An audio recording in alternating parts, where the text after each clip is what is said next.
Welcome to Yoga Insider.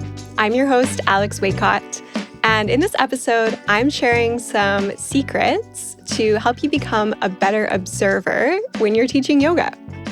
The art of observation is what I would consider to be an often overlooked skill, and it's something that I love talking about and teaching on because when we learn to harness it, it can completely transform the way that we teach, both for us as teachers and also for the students who attend our classes.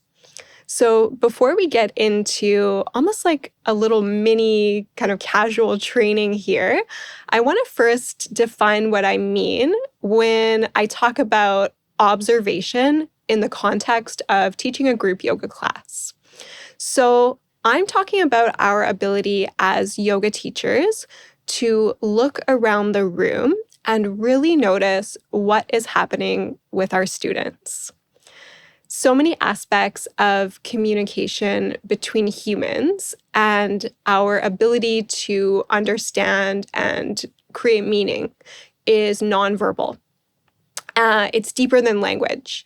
And that means that there is actually a ton of information and feedback that we can receive as yoga teachers by paying attention to our students. And that means paying attention to things like our students' body language and the way that we're breathing. And of course, observation isn't perfect. Like, we can't read people's minds, but there is definitely a lot of feedback that we can receive that is going to help us refine our teaching. So we can begin to refine observation at any point in our teaching journey. And I think that there are a few reasons why this skill is sometimes overlooked or just not given as much attention as other aspects of teaching yoga. Firstly, I think that it's something that we have to train and we have to practice observing just like any other skill. And over time, it does become easier and more natural. I think that, if you teach yoga, you know that we are multitasking like crazy when we're teaching. And we have a lot of different things to manage, even though we might appear totally composed and like we've got, everything together on the outside. We're thinking about a lot of different things when we're teaching. So we're managing things like our sequence, our timing. We might be managing aspects of our environment. So things like the temperature of the room, the lighting, making sure the music, isn't too loud or anything like that. We are managing our own energy, our own emotions, the students in the room, and then we're also trying to talk and demonstrate and explain things in a way that makes sense. And I think that it's a lot and that this doesn't get acknowledged enough, that there's just so much that goes into holding space for others. So if you think about like how much we're already doing when we're teaching, adding one more thing, especially something as kind of complex as observation, like that's a whole nother thing to add to our plate. So I think that that's kind of the first thing to acknowledge. And especially if we're new to teaching or we're not completely confident with what we have to offer, we can inadvertently become kind of wrapped up in ourselves and our own experience of teaching. So rather than focusing our attention on the students in front of us, we can kind of get wrapped up in things like, am I doing this right? Is my music too loud? Does the student in the back corner absolutely hate what I'm doing? And we can get really caught up in that internal dialogue that shows up, I would say, especially for newer yoga teachers. And I think when we're new and we're coming into our own, that this kind of inner dialogue and also just learning to manage all of the aspects that come with teaching is absolutely part of the process of learning to teach. And that process takes place over time. And so because we have so much going on, it can sometimes be really easy to forget to actually look out into the room and notice what's happening for your students. And I think in addition to having a lot to take care of at once when we're teaching yoga, that there is sometimes an unspoken pressure to perform. And in some environments, it's actually the expectation that you will do all of the poses with your students, or that you will constantly speak to like fill the silence with your voice, because in some spaces, there's an expectation that things are going to be more high energy, for example. And it can be hard to kind of find the right place to start to fit in those observation techniques. The other thing, as someone who runs 200-hour yoga teacher trainings, I also understand the need to focus on what I call like the output side of teaching. So those harder skills like safe alignment, creating cues that make sense, learning to sequence an actual class so that you can go out and actually teach. Those things get a lot of attention. And because the 200-hour model is somewhat limited in terms of time and in terms of scope, the focus, that we give to other skills isn't always given to things like learning to read the room and nonverbal communication. But eventually, when we start to find our groove as yoga teachers and we've had some time to refine some of our more technical skills and like marinate in them a bit, there is a shift that's available if we choose to step into it.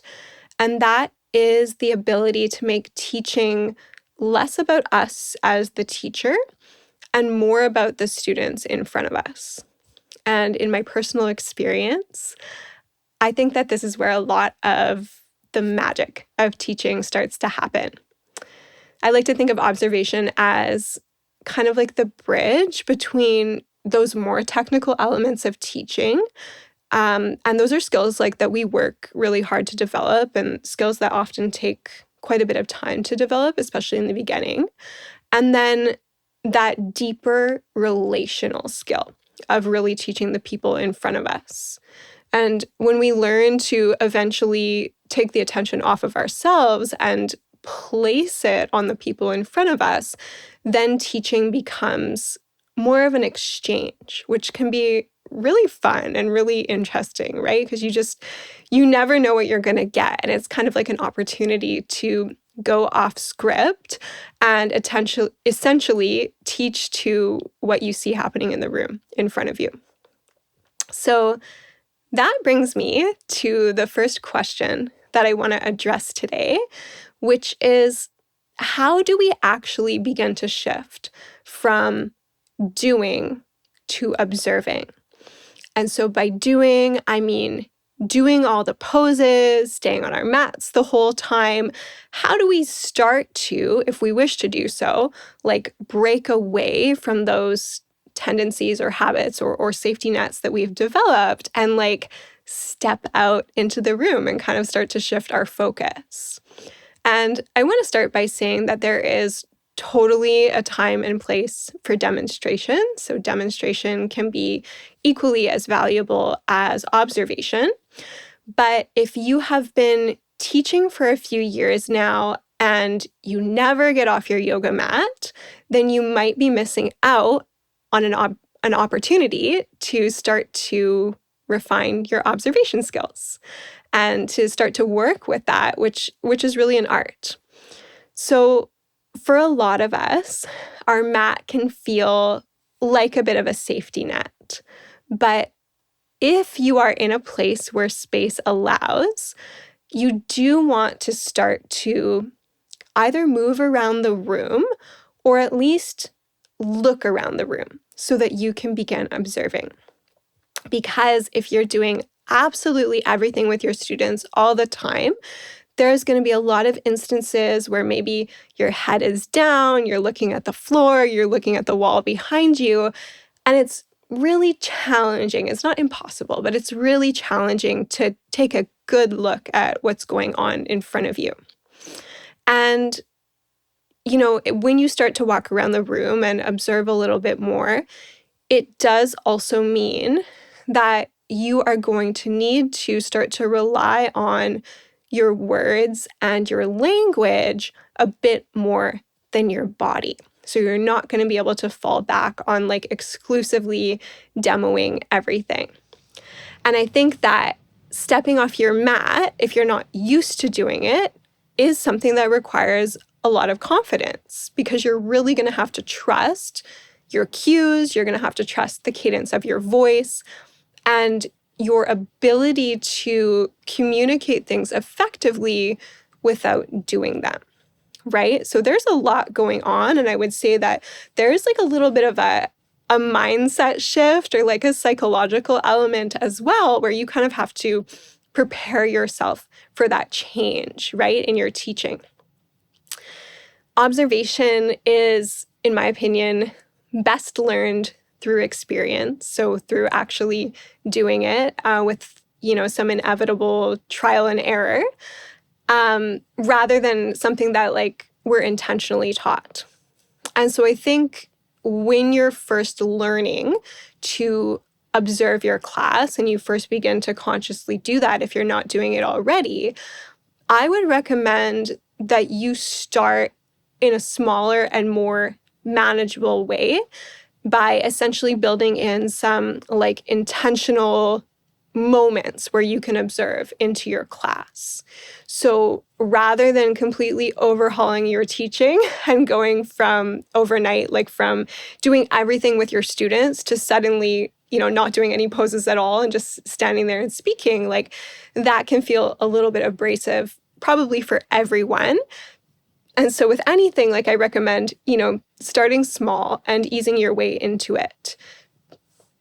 And so one example I can think of, bringing these smaller moments to observe into your class is maybe you plan ahead of time for a pose that your students are going to be in for a while.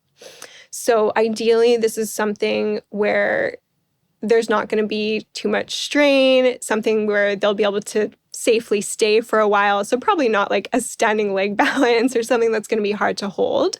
And I would recommend that, once you've given your basic cues and your students are in the basic form of the posture, then get up and start to move around the room. And initially, the thing that you're going to practice is really just looking at your students. So you're not going to look at yourself in the mirror. You're not going to look at your notes. You're not going to look at the playlist on your phone. You're just going to start to get comfortable with really paying attention to the people in front of you, right? What are they doing? How are they breathing? How are their poses looking today? And just start to acquaint yourself with doing that, especially if it's new to you. That would be kind of the first step to take to begin to break away from exclusively doing everything. And then over time, you could start to add more of those intentional moments for observation into your teaching, add more of those intentional pauses. And something that this brings to mind for me is if your students are not used to you getting off your mat, especially if you teach kind of a similar group of students each week or a lot of the same people each time, it's probably going to be a bit of a learning experience for them as well. Okay, so just be prepared for that. And I recommend telling them and being straightforward about what you're doing. So from personal experience, it was a conscious decision for me at one point in my teaching to start to get off my mat more. I remember I took a continuing ed training where it was really brought to my attention, oh, I need to use my words a little bit more and move around the room. And I remember telling my students, hey, I'm actually working on relying more on my verbal cues and not just on my body. And you're going to see me moving around the room. And if you see me moving around, just as best as you can, try to follow my voice, right? So even if I stop doing the poses, I don't want you to stop doing the poses. And I recommend communicating that to your students while you're in this process. And I think like looping them in on it as well, they'll probably have a lot more like grace and understanding as you all kind of learn to do things in this new way together. Yeah.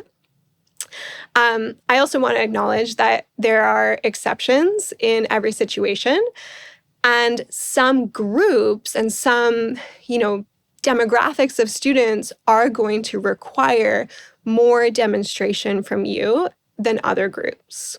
So for example, I used to teach a ton of chair yoga classes, and when I taught those particular classes, those students really benefited from having a lot of visuals, so a lot of time where I was doing the poses with them, along with really clear verbal cues.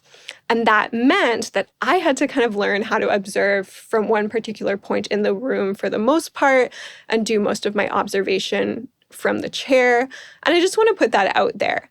Obviously be discerning and decide what's going to be best for you and your students based on, the circumstances in each class, because every class is a little bit different. And, once we start to get comfortable observing, then my next question, and your next question probably as well, is what exactly are we observing for? Like, what are we looking for?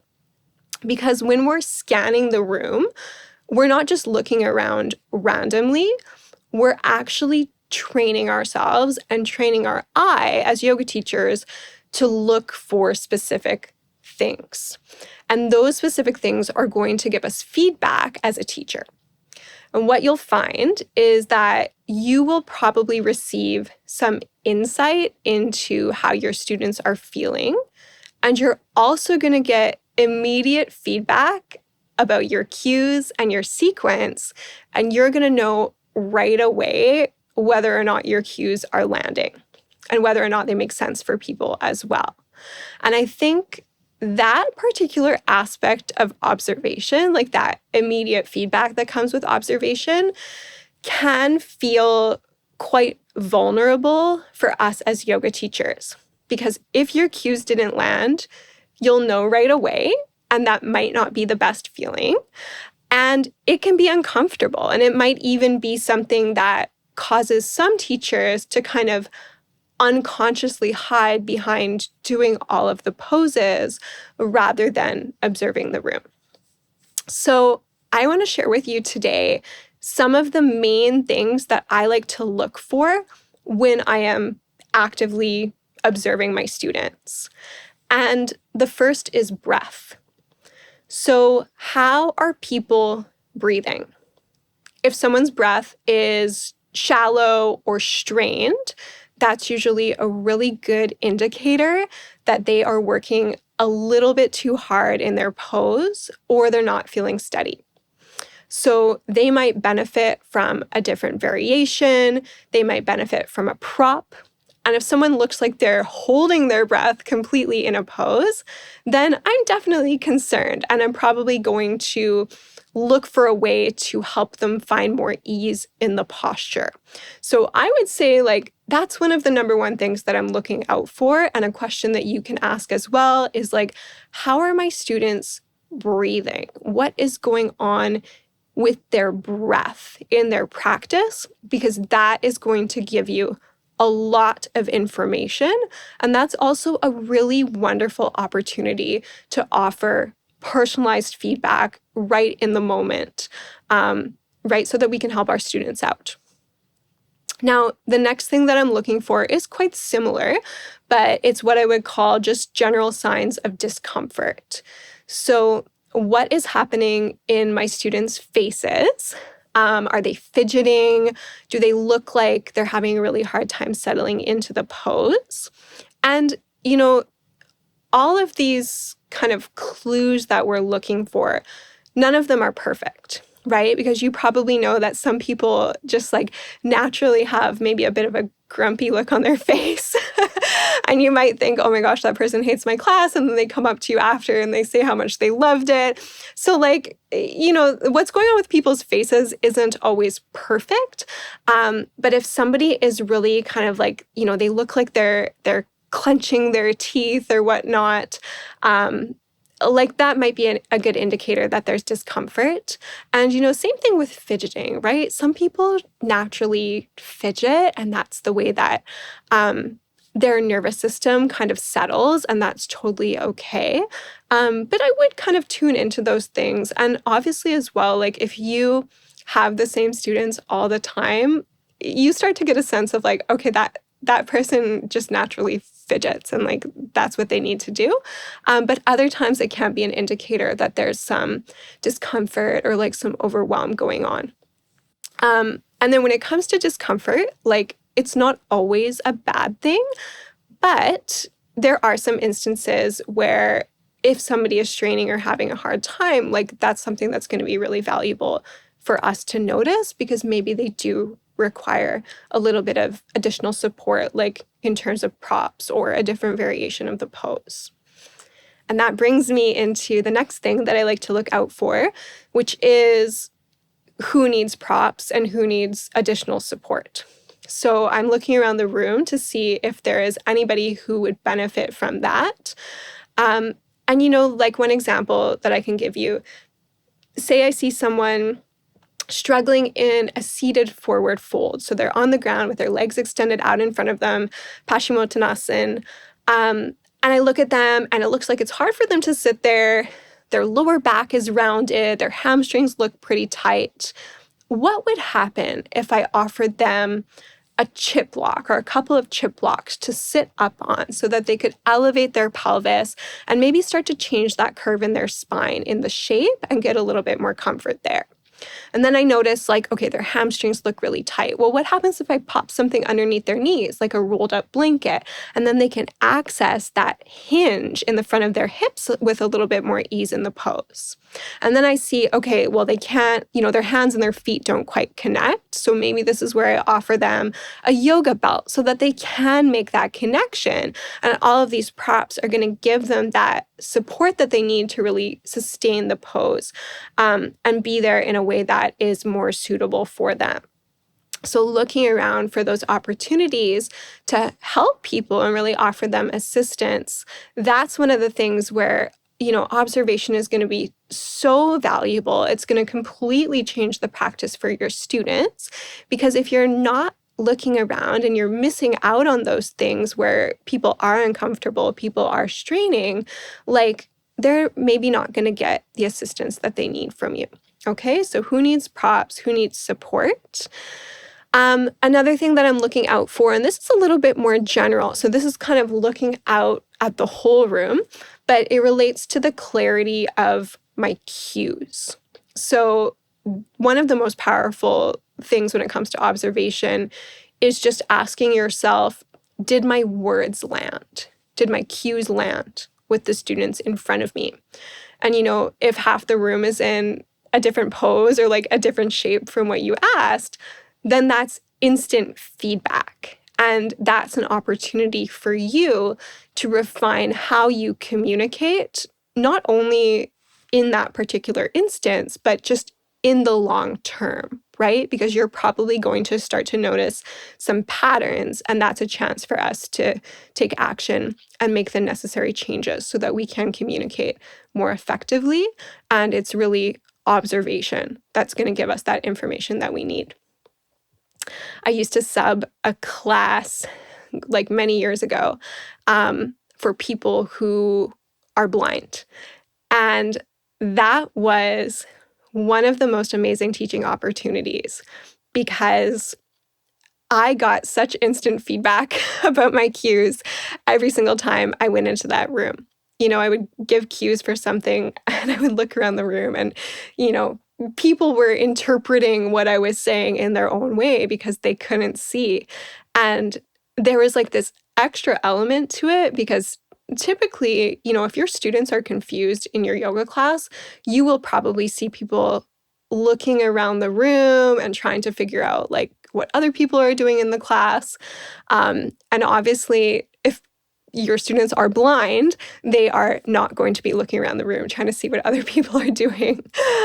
So that was just, such a great learning opportunity when it came to understanding if my cues were landing and also, observing the room and deciding, like, is this the time to, change my wording of things, or are they fine in the pose in their own interpretation of it, right? And yeah, so that was great learning experience.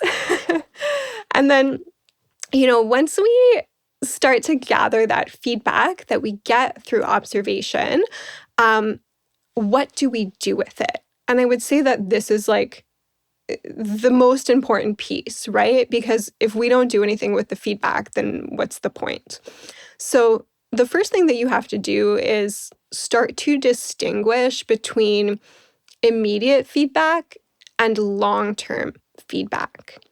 So immediate feedback is typically going to be things that you can do quite quickly.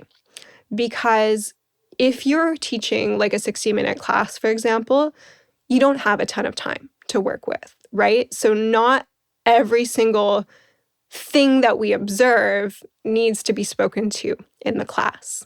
But immediate feedback, so things that you act on pretty much right away, could be things like adjusting your pacing of the class.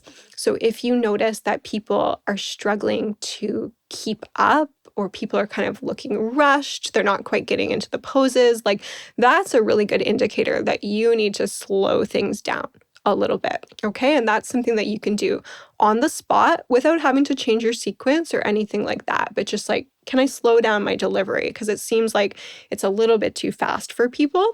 And if you're not looking around the room and you're just like so focused on your own practice, you might not even notice that people are having a hard time keeping up. Immediate action on that feedback you receive could also look like offering a cue in a slightly different way. If you notice that it didn't land, you can always try repeating the same cue again, but most likely it wasn't that you didn't say it loud enough. It's probably that the cue wasn't clear. So if you can come up with a way to rephrase it in slightly different wording, like in the moment, that would be another great time to try to give immediate feedback so that you can get your students into the shape, into the pose that you want them to be in.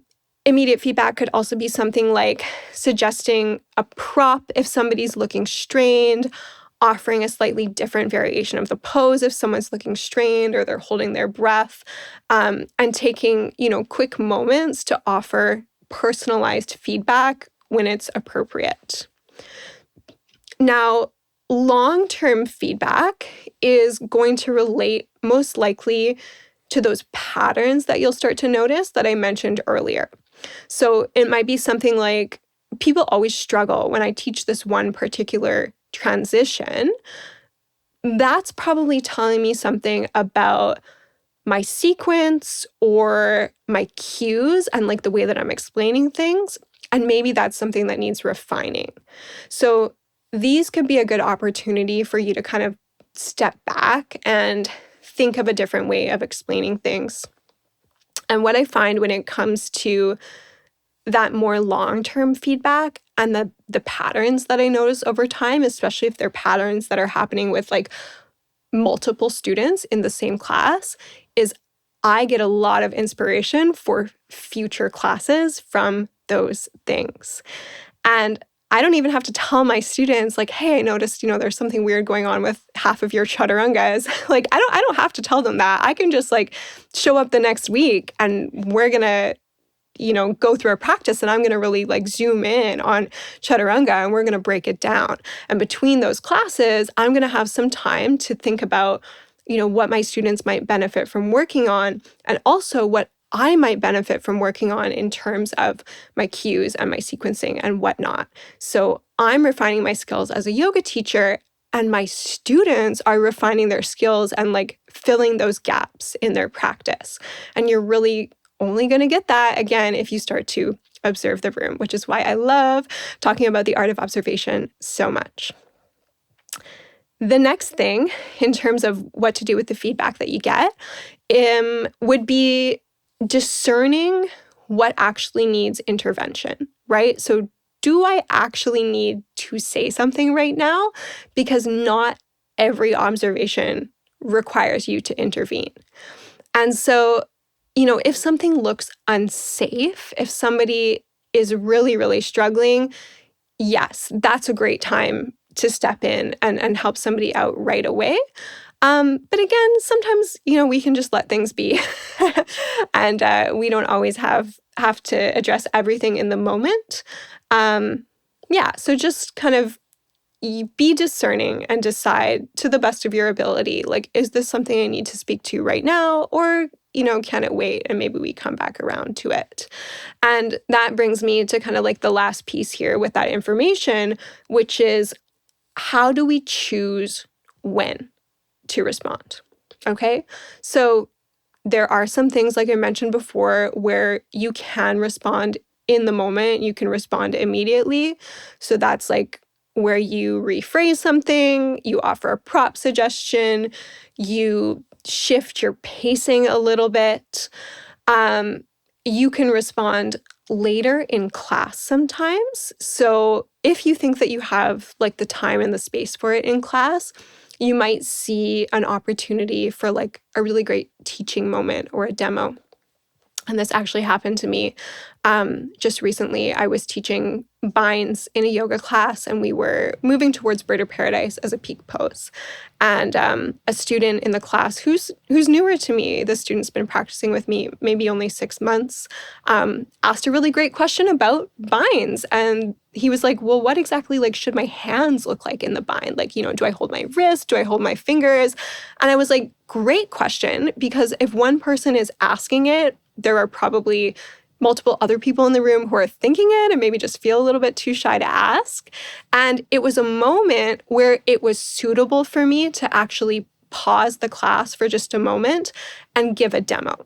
So nobody was in a challenging pose. We just finished kind of like the wave of poses that we were doing. Everybody was standing in mountain pose at the top of their mat. And I said, great, let me jump into the middle of the room. I'm going to come on down into extended side angle pose, and I'm going to demo the different ways that the bind can look so that you can all have a visual. And then you can take that information and apply it as we move forward and move towards our peak. So if you see that there is like a teaching moment in the class based on your observations, absolutely take it. But again, you don't have to respond to everything right away. And maybe you just file some of that information into the back of your mind and then bring it up another class, or like theme a whole class around it in the future. Okay? At the end of the day, I think the feedback that we receive through observation is going to help us become better teachers if we act on it. So it's going to help us refine our language. It's going to help us find more effective ways to communicate. And with practice, I think that we really do become more intuitive and more in tune with what's going on with our students. So when people come to you after class and they're like, wow, like that practice was exactly what I needed, it's like, yes, because I am paying attention to you and, I'm adapting based on what I notice. And in mixed levels group classes, it's never going to be perfect. You're never going to be able to meet the needs of everyone in the room, but you can get pretty close when you become a strong observer. We all have, I think, an innate desire to be seen and to be acknowledged, like as students and just as humans. And through observation, our students really get to be seen by us as their teacher. And that feels good, right? It creates this kind of intimacy or understanding, and not in a weird way, but just in like, I see you, right? I see you. I notice you, like human to human. That's really, really important for people. And when I think about all of the teachers that I've had in my life, and like not just yoga teachers, like teachers in all of their forms, one of the things that stands out about some of my favorite teachers is the way that I felt seen by them, the way that I felt that they understood something about me, or that they could see parts of me almost like beneath the surface. And so observation and noticing people is a way that we can form connection, right, with others. Whenever I'm teaching, I often talk about something that I call like gateways to presence. And I consider observation to be one of those gateways to presence for us as yoga teachers, because it forces us to really, really look at what is happening in the room in front of us and to be fully in the space with our students. Like, you can't be anywhere else. You can't dissociate if you are truly observing the people in front of you. And it's one of those skills that, you can't really learn from a book. You can learn about it from a training, but at the end of the day, you have to just go out and practice it and like be in a room with real people. So for us as yoga teachers, I think refining the art of observation is something that happens like on the job, right? When we're actually like in the studio with our students. And I think that observation teaches us about humility. So it can make teaching less about us and our experience and more about the students in front of us. I think it also makes us more adaptable because we become a lot better at responding to what is unfolding in front of us in the room.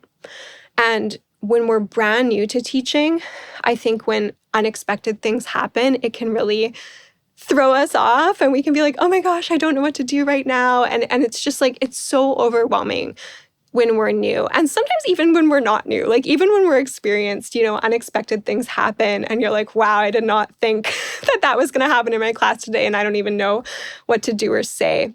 But, with practice, just like with anything, we get better at responding to what is unfolding in front of us. And we do learn to kind of think on the spot and make changes on the spot. And that's just such a valuable skill.